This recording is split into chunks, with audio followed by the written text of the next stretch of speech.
Olá, meus amigos, sejam bem-vindos, pois vamos começar mais um Universidade e Comunidade, um programa produzido numa parceria entre a Universidade Federal de São Carlos, Campus Araras, e a Câmara Municipal de Araras, no estado de São Paulo. Vamos ao ar regularmente pela TV Câmara, aqui em Araras pelo NET TV Canal 4, todas as sextas-feiras às 19h30 com o nosso programa inédito. As nossas reprises acontecem aos domingos e terças-feiras também às 19h30 e às quartas-feiras às 20 horas. Você pode nos acompanhar também no YouTube, acesse youtube.com.br, digite Universidade e Comunidade e dê sua opinião sobre o nosso trabalho, neste que é o nosso programa de número 97, todo o restante do nosso trabalho. Esta é uma atividade de extensão produzida entre a Câmara e a Universidade, como foi dito, que tem o fim e propósito de aproximar Universidade e Comunidade. Assim começamos. Marta, tudo bem? Como vai? Tudo bem, professor. E você? Tranquilo. Como vão as coisas? Bem, corrido, trabalhando, graças a Deus. Tá bom. Bem-vindo aqui de novo. Muito obrigada. E hoje nós temos o prazer de receber o professor Henrique Guilherme Scatolin. Tudo bem, professor? Como vai? Tudo jóia, professor. Senhor, tudo bem? Bem, bem. Obrigado por aceitar o nosso convite. Muito bem. Vamos para os nossos destaques da semana. Como fazemos sempre, eu vou fazer uns destaques aqui e os senhores fiquem à vontade para comentar. O primeiro deles é sobre o Enem 2015. Esta semana saiu a nota das escolas, assunto que inclusive já foi tratado num programa há muito pouco tempo aqui, a respeito das dificuldades de evolução da qualidade na escola no Brasil. Nós vamos aproveitar para falar novamente por conta dos resultados do Enem, conforme eu disse que saiu essa semana. As médias mais altas, claro, são da rede privada. Não é nenhuma novidade, mas a questão é que os números parecem que vêm ficando cada vez pior. Ou seja, de 100 escolas com maior nota, na média do Enem de 2015, 97, nada menos do que 97 são privadas. E de 1.000, apenas 49 são da rede pública.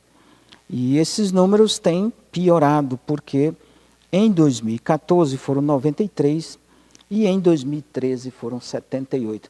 Tudo bem que o universo é muito grande, o universo de escolas é muito grande, mas são números assustadores, não é isso? Nós teríamos que avançar nisso e estamos piorando. É uma grande preocupação. Alguém gostaria de comentar?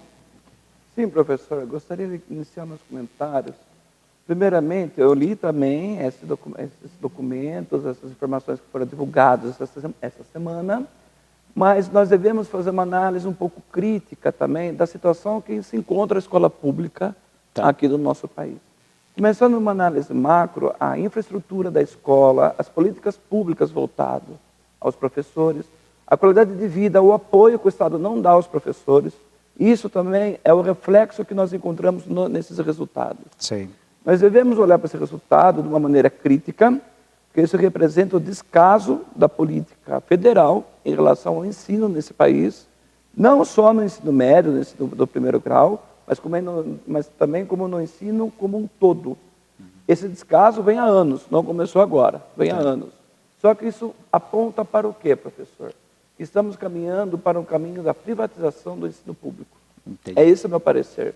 O Estado está tentando lavar suas mãos, empurrando para a iniciativa privada toda essa parte. Como o senhor vê nas notícias, 95%, 97% são privados. Devemos ressaltar que a escola pública tem a sua essência, tem a sua singularidade, claro, e a sua pluralidade. E isso precisa ser respeitado. Agora, quando você coloca o ensino privado, onde está o direito do cidadão a procurar o ensino público? E vivemos um momento muito sério, uma encruzilhada, né?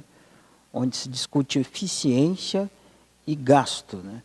Porque algumas tramitações do atual governo implicam num controle maior de gastos e nós temos que ver sempre a questão da eficiência, quantos por cento é utilizado de recursos.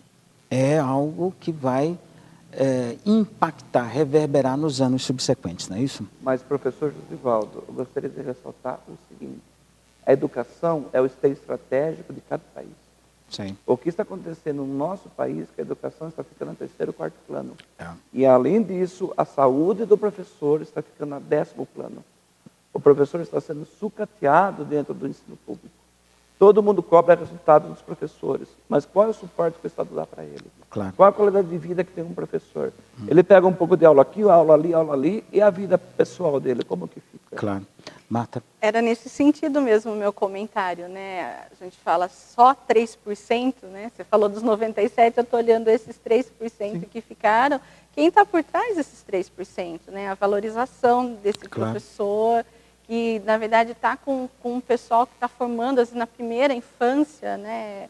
Na segunda infância, adolescentes. Então, realmente, olhar com cuidado para valorizar esse professor. Né? Nós três damos aula, né? E a gente sabe o quanto é cansativo, né? Agora, você imagina quando já é uma turminha, vamos assim dizer, né? Dos pequenos, que já está com toda a energia, aprendendo a curiosidade do mundo, né? E esse professor tendo que ter o olhar para eles também. Né? E temos um ranking aqui que envolve as 10 primeiras, né?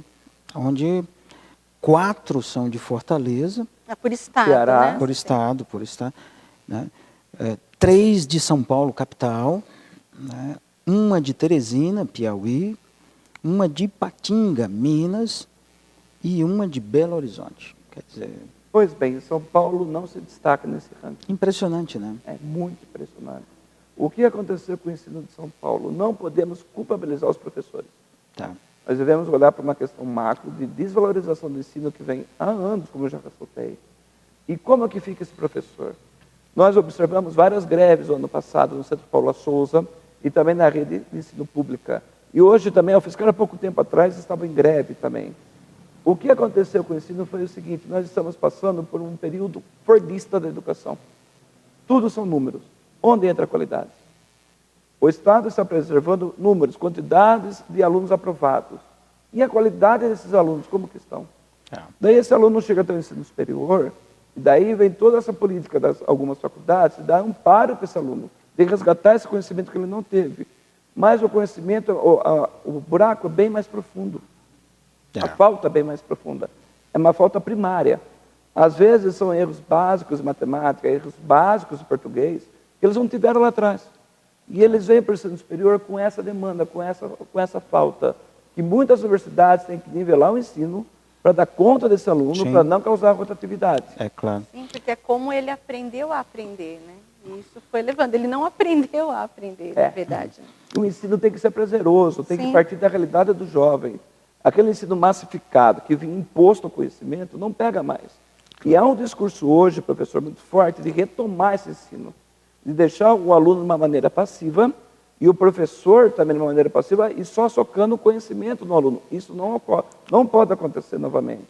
Temos que respeitar o movimento do aluno e o movimento do professor. O conhecimento se constrói nessa interação, professor e aluno, com respeito, dedicação e o professor reconhecendo essa realidade do aluno. Ok. A ensino apostilado, professor, é uma crítica que eu faço, que eu acho que não é pertinente à realidade de hoje. Temos Muito que bem. conhecer a realidade do aluno. Desemprego é o nosso próximo tópico. Vamos aproveitar que nós vamos falar sobre emprego. Emprego e desemprego. Fica em 11,8% no trimestre encerrado em agosto. É a maior taxa da série do PNAD, que começou no primeiro trimestre de 2012. De junho a agosto, havia nada menos do que 12 milhões de desocupados no Brasil. O número representa uma alta de 5,1% sobre o trimestre de março a maio de 2016 e de 36,6% diante do mesmo período de 2015. São números estarrecedores para um país que precisa crescer, para um país que precisa melhorar a renda. Como é que se constrói melhoria de renda quando se tem um batalhão tão grande de desempregados? Quem tem esse dissabor na família? Ontem eu estive conversando com o meu cardiologista, né, durante a consulta, e ele disse que aumentou proporcionalmente, diminuiu o número de clientes que ele tem, né, por conta das pessoas que não estão com condição de pagar, e aumentou o número de pessoas que estão procurando com taquicardia, né? O sujeito ou que perdeu o emprego, tem contas para pagar, ou que está sob pressão com esse risco. Nós temos tratado muitas vezes desse assunto aqui, e as perspectivas de curto prazo ainda são muito limitadas, muitíssimamente limitadas, mostra um cenário de recuperação lento no Brasil, portanto. Alguém gostaria de comentar? Sim, professor. Eu gostaria de voltar a falar do ensino para depois falar da empregabilidade, fazer essa ponte. Temos aí um resquício, um reflexo desse ensino, que não está preparando o colaborador para o mercado de trabalho. Temos um resquício muito forte nos cursos técnicos e nos cursos superiores, fordistas ainda. Ou seja, há competências técnicas sendo ensinadas, não comportamentais. Com a crise econômica, ocorreu o que com as empresas? Muitas empresas recorreram à seleção clássica, a convencional. Contrata o colaborador para o aqui e agora, tapa só o capeneira no aqui e agora, não pensa no futuro. Com essa crise que veio, o cenário externo ficou muito ocioso, muito jogado. Então as empresas, uma defensiva, elas estão pensando no aqui e agora, contrata para hoje, contrata entre aspas. Sim. Porque a contratação aqui na região de Araras caiu barbaramente. As empresas, uma defensiva, não estão contratando mais. Consequência disso, professor, a sobrecarga de trabalho para os colaboradores dentro da empresa é altíssima. Entendi. Manda embora, desloca, tem a rotatividade, não recoloca. Outro erro das nossas empresas. Tanto se fala em gestão do conhecimento na academia, e as empresas não estão aplicando gestão do conhecimento. Não estão compartilhando o conhecimento, não estão aprendendo com os erros. Tá. Então, o caos, o desemprego, o caos do mercado, o caos econômico, ele impõe uma nova ordem, uma nova visão. É isso que a empresa não consegue enxergar. Eu imagino. Marta, quer comentar? E como quebrar esse círculo vicioso, né? Você precisa crescer, mas para crescer você precisa produzir, precisa empregar. Mas não emprega porque não cresce. Então parece que a gente não consegue achar uma saída, a não ser, como o Henrique colocou, de medidas paliativas, né? Aceita-se o desemprego ou emprega-se de forma, não sei se eu posso dizer essa palavra, superficial, né? Mas, que não é um professora contrato, Marta, né? Eu vejo que há uma questão aí que o discurso que nós temos no mercado hoje recai para o colaborador. Os 10 passos do sucesso que tanto fala na televisão hoje, por exemplo, seja pontual, use uma boa roupa, use boas palavras, não fale palavrão, não cola mais isso. É necessário esses 10 passos? Sim, mas não é os 10 passos que levará o colaborador a ser empregado. Porque aí é um discurso meso da empresa, é um discurso micro e macro junto. Então, olhar para o colaborador culpabilizando ele pelo desemprego, não tem como. Por isso que nós enxergamos colaboradores hoje, professor, no mercado, desalocado da empresa, se sujeitando a qualquer emprego, para garantir o esteio da casa. Sim. É uma desvalorização do colaborador. Há engenheiros procurando empregos técnicos, há técnicos se sujeitando a qualquer emprego em supermercados. Tem uma cidade aqui próxima, professora Marta, que teve um alto índice de desemprego há pouco tempo atrás.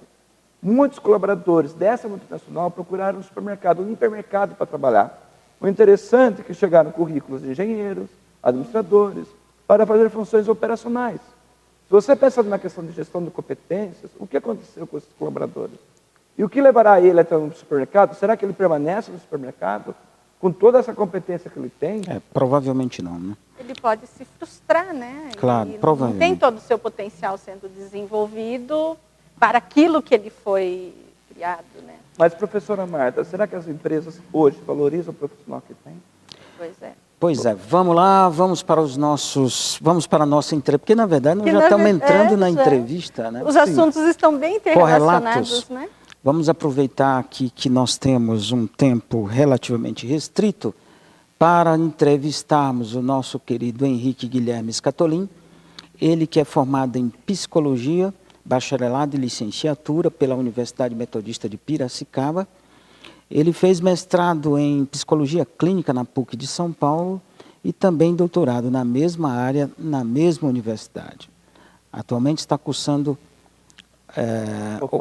pós-doutorado em Psicologia Clínica também na PUC e atua por 12 anos como psicoterapeuta de enfoque psicanalítico e há 9 anos como consultor organizacional.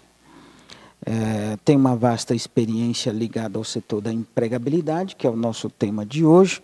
Ele é consultor nessa área E ele vem falar para nós sobre empregabilidade na região de Araras e São Carlos. Mais uma vez, de onde que você é, Henrique? Professor, eu sou de uma cidade aqui próxima, eu sou de Cordeirópolis. Cordeirópolis. Todo mundo perguntou do meu sotaque, se eu sou de fora. Não, eu não sou de fora, eu sou caipira mesmo, eu sou do interior, graças a Deus. Muito bem. Nossa vizinha Cordeirópolis. E ele vem falar sobre empregabilidade. Como é que está, Henrique? Mais uma vez, muito obrigado por aceitar o nosso convite. Como é que está a empregabilidade na região de Araras e São Carlos nesse momento que nós vivemos hoje no Brasil? Seria interessante apontar, professor, da não empregabilidade. Não está ocorrendo a contratação como deveria ocorrer.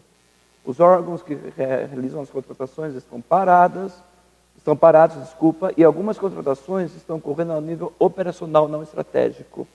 Estão voltados a tapar o sol com a peneira, como eu já havia apontado, mas também estou observando, professor, muitos colaboradores com nível superior, desempregados, se sujeitando a profissões que não pertencem à sua gama de competências. Por exemplo, vejo engenheiros desempregados, administradores desempregados. Pois bem, do outro lado, onde está ocorrendo a empregabilidade? O campo. Uma questão que eu gostaria de ressaltar para todos aqui da Arara.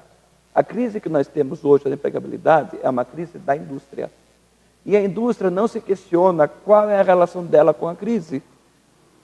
O que está acontecendo? A indústria está parando de contratar, porque não vende, como a professora Marta colocou, mas, do outro lado, essa crise é do modelo de uma gestão que já está sucateada, repassada, é do passado. A gestão que nós temos na empresa hoje é uma gestão que não valoriza o conhecimento. Na academia, professor, nós temos um discurso da gestão do conhecimento. Na prática, nossas empresas têm uma gestão clássica que não valoriza e não compartilha esse know-how do colaborador. Nós falamos tanto do chá, conhecimento, habilidades, atitudes. Isso seria o foco da seleção por competências. Porém, muitas das nossas empresas de Araras realizam a seleção convencional, que é a seleção voltada à entrevista, voltada para as competências técnicas. Onde está o comportamento? Só que antes de aflorar toda essa crise, professor, o que eu notei em alguns cursos de qualificação no estado de São Paulo... Quando você fala de comportamento, vamos lá, vamos por partes, né? O que seria isso? Né? O comportamento, ótimo.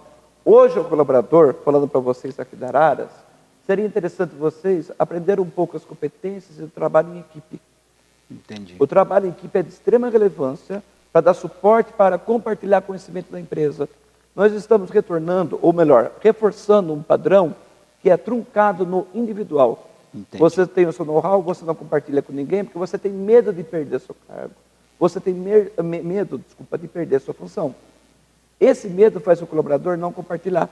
Só que aí entra a empresa.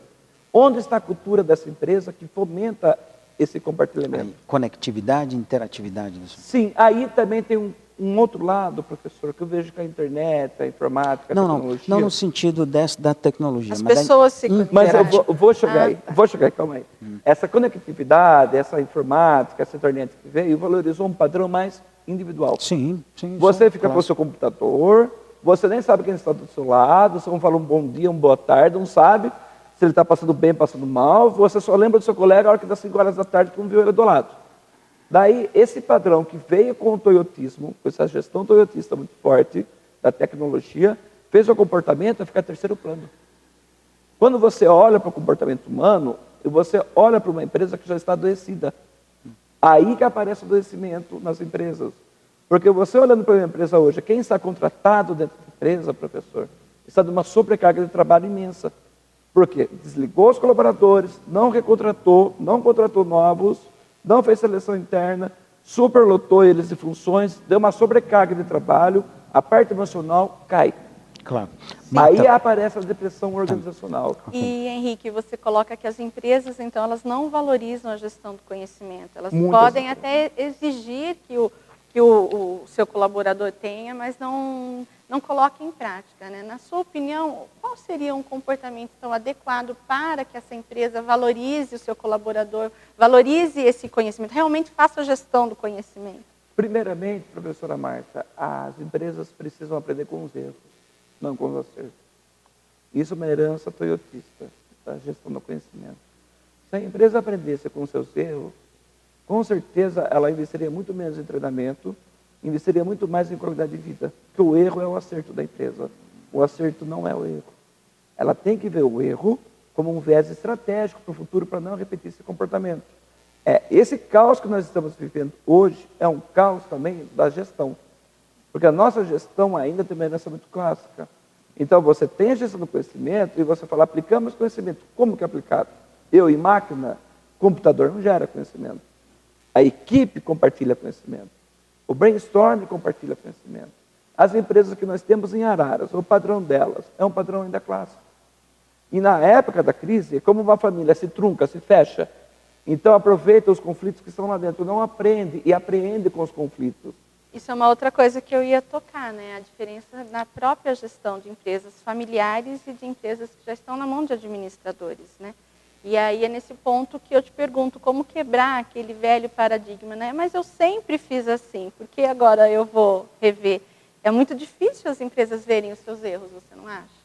Então, professora, você traz um dado interessante que é do paternalismo. Aqui na região de Araras, no interior de São Paulo, existe uma herança muito forte de empresas paternalistas familiares.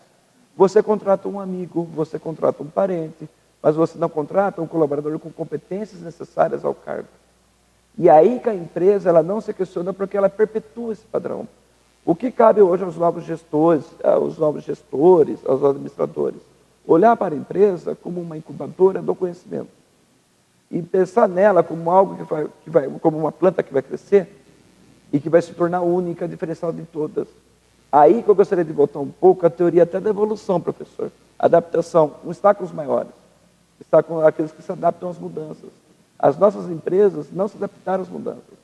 Então a crise já dava sinal lá atrás, em 2008, 2009. E nós imaginávamos, professor, que estávamos num período de crescimento econômico. Era uma oscilação que vinha de outros mercados e que caía no Brasil, fazia o Brasil ficar um pouco mais forte, a América Latina mais forte. É um dado interessante da empregabilidade, que eu estive na Argentina. A Argentina está numa crise tremenda de desemprego também. Cerca de 25% dos argentinos estão desempregados. Isso não é divulgado no Brasil. A Venezuela também está com desemprego. Muitos países latinos estão sofrendo com desemprego. O México também. E todo mundo olha para o Brasil porque foi colocado no Brasil uma perspectiva muito grande de crescimento. Porém, a nossa infraestrutura de capital intelectual era muito fraca. Tanto é que está tendo um movimento, ultimamente, de trazer engenheiros da Europa para cá. Isso eu acho ruim, porque desvaloriza a formação do nosso engenheiro. O nosso engenheiro se torna operacional e o engenheiro da Europa se torna estratégico. Por quê? Como eles fazem isso? Qual é o conhecimento que é repassado na Europa, que é repassado aqui na engenharia? Nossa engenharia ela é estratégica, porém no discurso do desemprego, da empregabilidade, muitos cursos aqui do Brasil, da nossa formação, foram colocados a segundo plano, porque se tornaram cursos defasados em alguns cantos que são técnicos. Temos que ter formação teórico-prática. A extensão é a grande riqueza das universidades. Temos que valorizar a extensão, porque a extensão leva o aluno até a prática. É isso que muitas universidades não aprenderam. E a crise que está no mercado é uma crise que vem do ensino também. O nosso ensino se tornou um pouco obsoleto, perto dessa demanda globalizada que está aí fora. O engenheiro, ele precisa ter competências comportamentais. Ele não consegue ter competências comportamentais porque foi fomentado, foi condicionado a ter essa competência? Não. Então ele sai com uma competência técnica. O psicólogo tem uma gama de competências comportamentais. E ele consegue aprender com outros profissionais porque a área de humanas tem esse círculo do espiral do conhecimento mais fácil.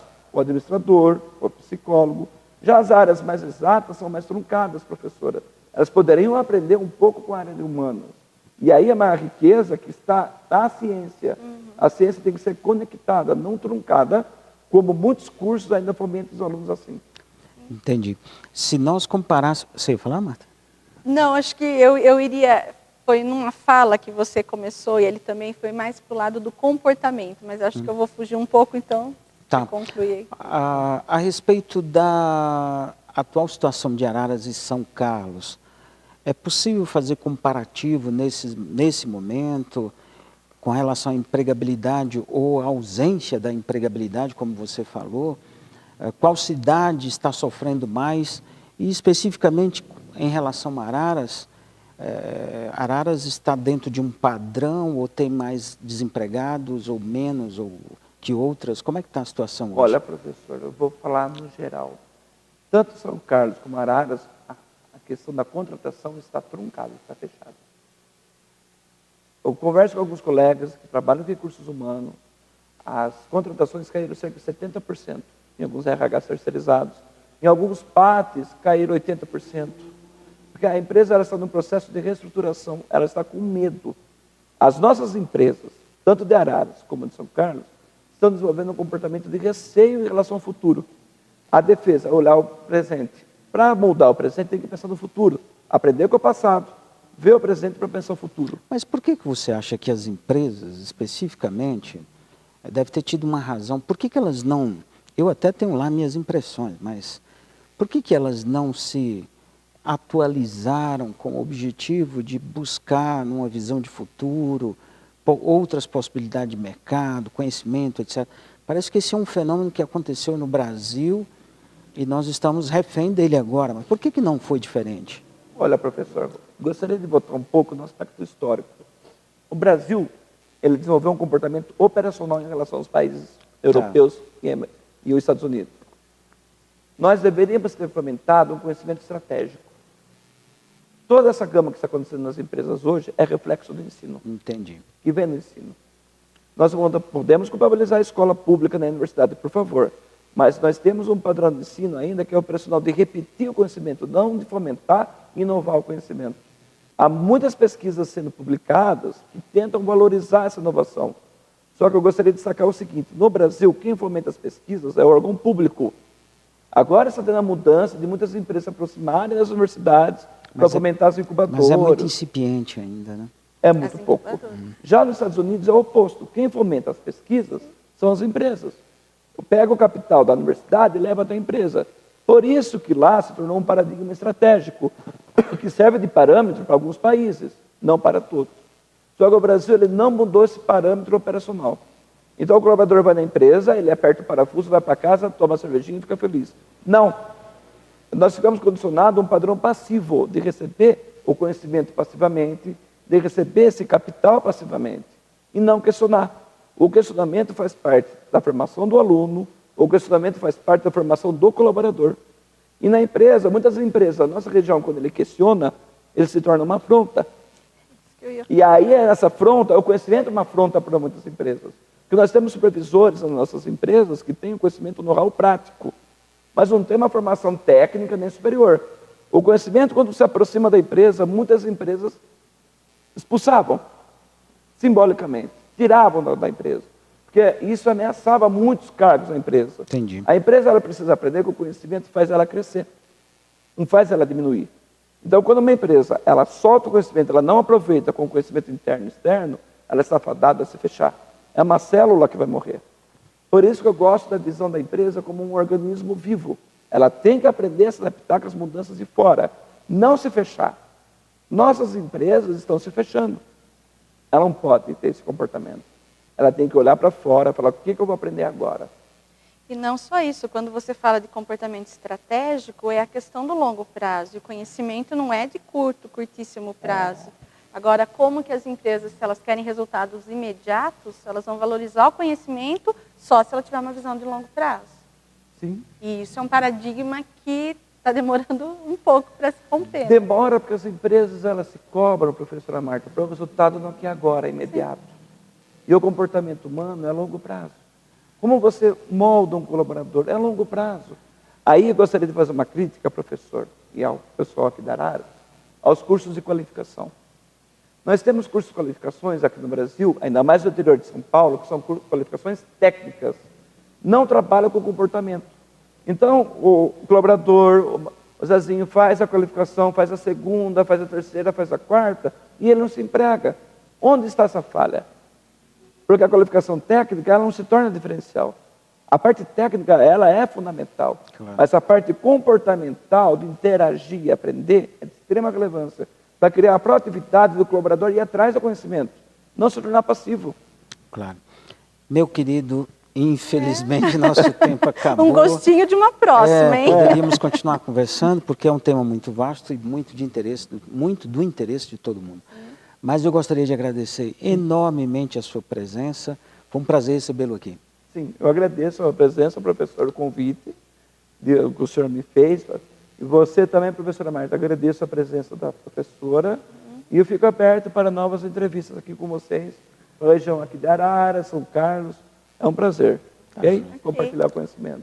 Tá joia. Obrigada. Marta, foi um prazer estar aqui Prazer contigo foi meu. novamente. Nos vemos em breve, eu espero. Sim, sim. Principalmente se for numa próxima entrevista aqui com o professor Henrique. Legal. Prometo que retorne. Muito Tá bom. joia. E assim encerramos mais um Universidade e Comunidade. Esperamos revê-los em breve no nosso próximo programa. Tchau, até mais. Tchau, tchau.